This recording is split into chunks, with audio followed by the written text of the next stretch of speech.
Hey guys, how's it going? So, if you're deciding to buy a new vehicle and you are going to be making a large investment, it's wise for you to think about some issues that come up.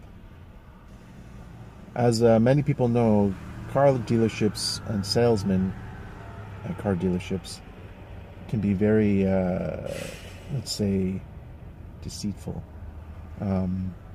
I used to know a guy who worked at a used car dealership, and he told me of all the scams they used to pull on people. Like, for example, if the transmission is a little bit rough, then they'll make sure you only drive it when it's cold, and they'll top up the transmission fluid and stuff like this.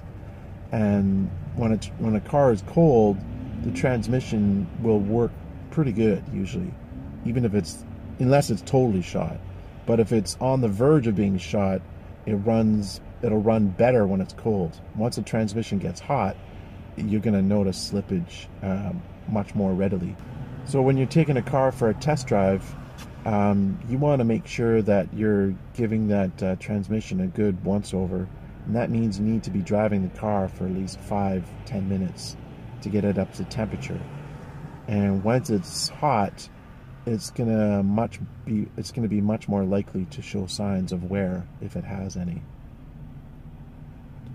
Another thing is, when you're negotiating the price, look at the window sticker price, but always ask the guy, what's the out the door price? Because the out the door price is what you're going to be paying. So when they get in the office and they're saying, oh, okay, you've agreed to pay $10,000, blah, blah, blah. Then they say, oh, well, wait a minute. We got to pay for the floor mats. Oh, wait a minute. You got to pay for the rust undercoating costs. Oh, wait a minute. You have to pay the freight charges. Oh, wait a minute. You have to pay this documentation fee. And then plus the taxes. And it goes on and on and on and on. So this is the kind of games they play to try to get more money out of you. So you might see the sticker price of $10,000 on the window, but by the time you're leaving, they could easily add another $2,000 plus tax. So you always, when negotiating the price, you say, what's the out the door price?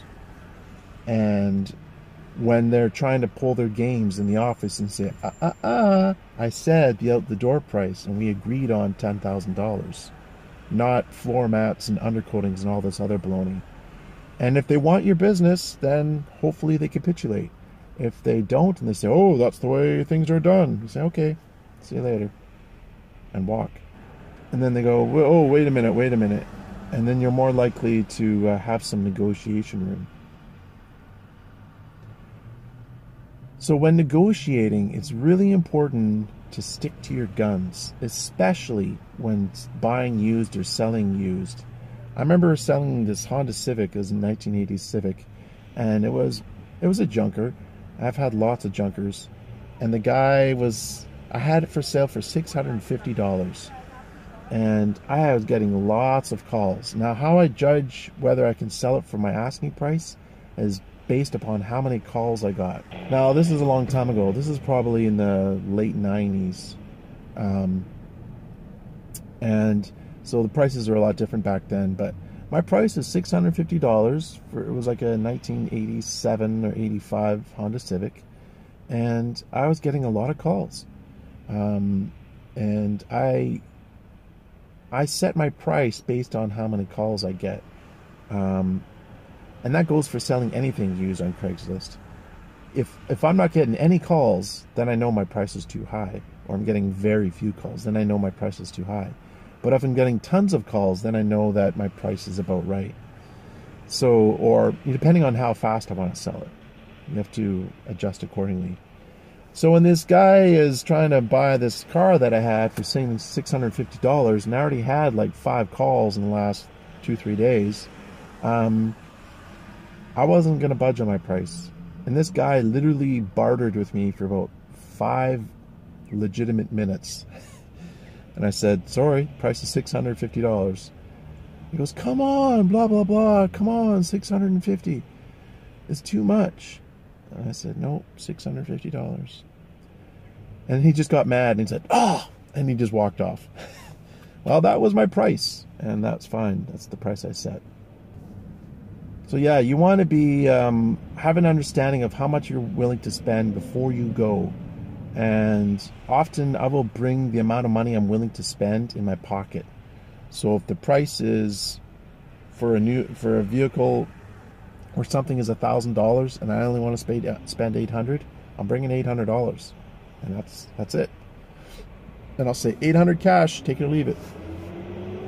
And it takes a bit of self-confidence to play that game, but ultimately, is it worth $200? Yes. You just gotta suck it up and negotiate.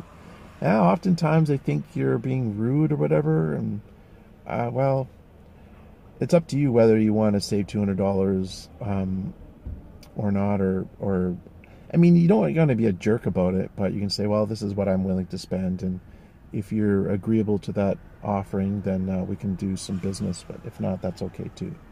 So don't be a jerk, I guess. Anyway, back to the dealership. Always ask the out-the-door price and have an understanding of what you're willing to negotiate, and don't get suckered into paying more than what you thought you can afford, because their job is to be your best buddy and, you know, be super nice and charming, because guess what? Salesmen who are jerks don't sell cars as much as salesmen who come off as very charming and personable. So be aware of that, about their games. And in fact, I would even do some research. I mean, if you're going to spend $20,000 on a vehicle, brand new car, or anything, even if it's used at a dealership, used car lot or whatever, you should look into it a lot and make sure that you understand the games that they play, so you have a better ability to negotiate the price. Anyways, guys, that's going to do it for this one. Thanks for watching. Take care. Have a good night.